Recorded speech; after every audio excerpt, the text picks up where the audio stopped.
खबर पटना से है, जहां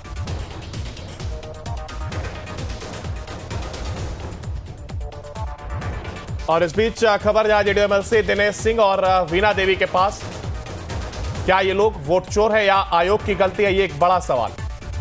क्या बाहर से लोग आकर के वोट दे रहे हैं? आरजेडी के प्रवक्ता शक्ति यादव का यह बयान सामने आया है। जेडीयू के एमएलसी और लोजपा सांसद पर इस दौरान ये आरोप लगाए गए हैं। जेडीयू एमएलसी दिनेश सिंह और वीणा देवी के पास 2 एपिक आईडी का यह मामला है।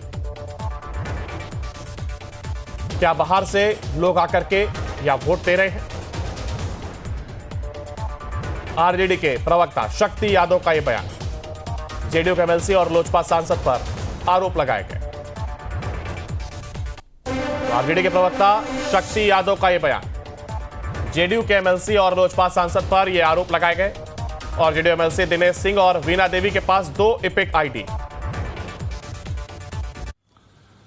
देखिए, बिहार विधान परिषद के सदस्य हैं दिनेश सिंह, जनता दल यू के हैं। इनके 2 एपिक आईडी नंबर हैं और दोनों 2 जिला से हैं और दोनों जगह वोट गिराते हैं। अब ये बताइए, क्या इन्होंने 2 बनाई, इन्होंने गलती की या फिर चुनाव आयोग ने गलती की? इनकी पत्नी वीणा देवी सांसद है वैशाली से, इनके भी एपिक आईडी 2 हैं और 2 जिले से हैं। अब मैं जानना चाहता हूं, चुनाव आयोग सही माने में सत्ता प्रतिष्ठान से गाइड होकर के दुरुपयोग कर रही है? अब तो गुजरात के लोग आते हैं यहां वोटर बन जाएंगे। अब वोटर बन जाने के बाद में वोट डालेंगे, फिर जो है चुनाव आएगा गुजरात में तो यहां से नाम कटा करके वहां भी जाके बन जाएंगे। तो पति पत्नी दोनों के एपिक आईडी नंबर 2 है। क्या ये वोट की डकैती, वोट की चोरी है कि नहीं है? तो ये तमाम आरोप जो कि लगाए गए हैं और इस दौरान इसी पर अपडेट के लिए हमारे साथ हमारे संवाददाता उत्कर्ष लगातार बने हुए हैं। उत्कर्ष, एक और देखिए, जहां ये वोट चोरी का मामला लगातार ये तूल पकड़ता जा रहा है, खासतौर पर एसआईआर की बात हो रही है। अब नया बयान ये सामने आया जहां पर आरजेडी के प्रवक्ता शक्ति यादव ने अपनी बात को रखा और उन्होंने वोट चोरी का फिर एक बार आरोप लगाया। जेडीयू के एमएलसी और लोजपा सांसद पर यह आरोप लगाया गया उनके द्वारा।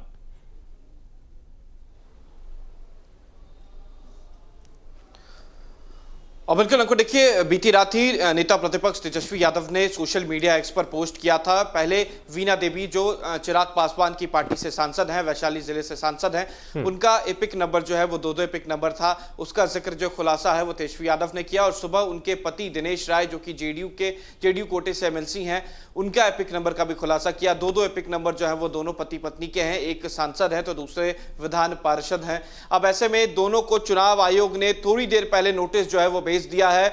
मुजफ्फरपुर के डीएम जो कि जो जिला निर्वाचन आयुक्त भी होते हैं, उन्होंने अब दोनों लोगों को नोटिस भेज दिया है। सबसे पहले जो एमपी वीणा देवी है उन्हें नोटिस भेजा गया है और दूसरी तरफ जो दिनेश राय है उन्हें नोटिस भेजा गया है। दोनों को जवाब जो है वो मांगा गया है दोनों से। इससे पहले भी बीते दिन जब तेजस्वी यादव ने प्रेस कॉन्फ्रेंस किया था तो प्रेस कॉन्फ्रेंस में उन्होंने मुजफ्फरपुर के मेयर का खुलासा किया था कि उनके पास भी 2 एपिक आईडी हैं, तो उनको भी नोटिस भेजा गया था। तो अब तक तेजस्वी यादव के खुलासे पर 4 लोगों को नोटिस जो है वो चुनाव आयोग ने भेजा है, चाहे वो बिहार के उप मुख्यमंत्री हो, वैशाली से सांसद हो, मुजफ्फरपुर की मेयर हो या फिर जेडीयू के एमएलसी हो। इन चारों लोगों को तेजस्वी यादव के खुलासे के बाद चुनाव आयोग ने नोटिस भेजा है। सभी को अलग अलग वक्त दिया गया है। देखिए, थोड़ी देर पहले चुनाव आयोग ने एमएलसी जो है दिनेश राय और साथ ही साथ एमपी वीणा देवी को नोटिस भेजा है और 1 हफ्ते के अंदर स्पष्टीकरण मांगा है कि 2 एपिक आईडी कैसे हैं। वहीं बीते दिन जो मुजफ्फरपुर की मेयर है और उनके देवर के एपिक आईडी को लेकर जो मामला तेजस्वी यादव ने उठाया था, अब उसको लेकर भी चुनाव आयोग ने नोटिस भेज दिया है। तो कह सकते हैं कि तेजस्वी यादव पर जब पहली बार 2 एपिक आईडी का मामला जो है वो सामने आया, उसके बाद तेजस्वी यादव ने लगातार खुलासे करने शुरू कर दिए। जहां पर एक तरफ बिहार में ऐसी तस्वीरें भी नजर आई कि जो एसआईआर में कई नामों को मृत घोषित कर दिया गया। उनसे राहुल गांधी दिल्ली में मुलाकात करते हैं तो चुनाव आयोग पर ऐसे ही सवाल खड़े होने लग गए थे। और वहीं दूसरी तरफ अब अलग अलग एपिक आईडी पे भी चुनाव आयोग पर सवाल खड़ा किया जा रहा है विपक्ष के नेताओं के द्वारा कि यह कैसे हो सकता है जब एसआईआर यानी कि वोटर लिस्ट का सत्यापन चुनाव आयोग अच्छी तरीके से कर रहा है, तो ये गलतियां कहां से हो रही हैं? क्या ये व्यक्ति के विशेष की वजह से गलती हो रही है, आयोग की वजह से गलती हो रही है? ये गलती कहां से हो रही है? कैसे लोग मृत घोषित कर दिए जा रहे हैं जो अभी भी जिंदा हैं? राहुल गांधी उनसे मुलाकात कर रहे हैं और उन्हें मृत घोषित कर दिया जाता है। तो ये तमाम मामले जो हैं वो सुप्रीम कोर्ट में है और ऐसे में फिर से चुनाव आयोग की फजीहत जो है वो हो रही है। एसआईआर प्रक्रिया की लगातार यहां पर बात हो रही है और इसको लेकर के जब से एसआईआर की घोषणा की गई थी कि कराया जाएगा बिहार में, तब से ही लगातार विपक्ष की अगर हम बात करें, फिर चाहे वो कांग्रेस हो या फिर आरजेडी हो, लगातार हमलावर नजर आ रहे थे। अब ये मुद्दा लगातार तूल पकड़ता जा रहा है। भी कह सकते हैं कि सियासत भी इस पर जम करके हो रही है, चुनावी मुद्दा बनाने की तैयारी है।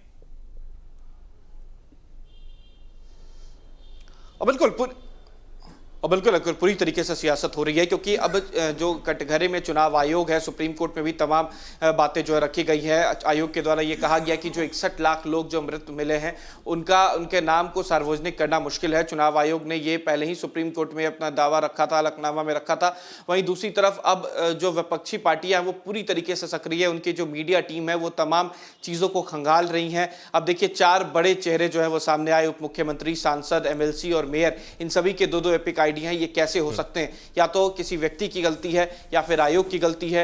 वहीं आवासीय प्रमाण पत्र में भी हमने देखा किस तरीके से डोनाल्ड ट्रंप से लेकर अलग अलग व्यक्ति का आवासीय प्रमाण पत्र बिहार में बन गया। इसके अलावा अब एसआईआर पर सवाल कि मृत लोग जो घोषित कर दिए गए वो कैसे जिंदा हैं। कई व्यक्ति जिनका उम्र 40 साल है उसे 120 साल कैसे लिखा गया। तो तमाम चीजों पर अब सवाल खड़ा हो रहा है और राजनीति जो है वो विपक्ष पूरी तरीके से कर रही है। बिल्कुल आपने देखा, उत्कर्ष हमारे साथ आगे भी अपडेट देंगे। फिलहाल देखिए, जहां जेडीयू के एमएलसी उनके द्वारा ये आरोप जरूर लगाए गए, हालांकि अब नोटिस भेज दिया गया। अब क्या कुछ कार्रवाई होती है देखने वाली बात होगी।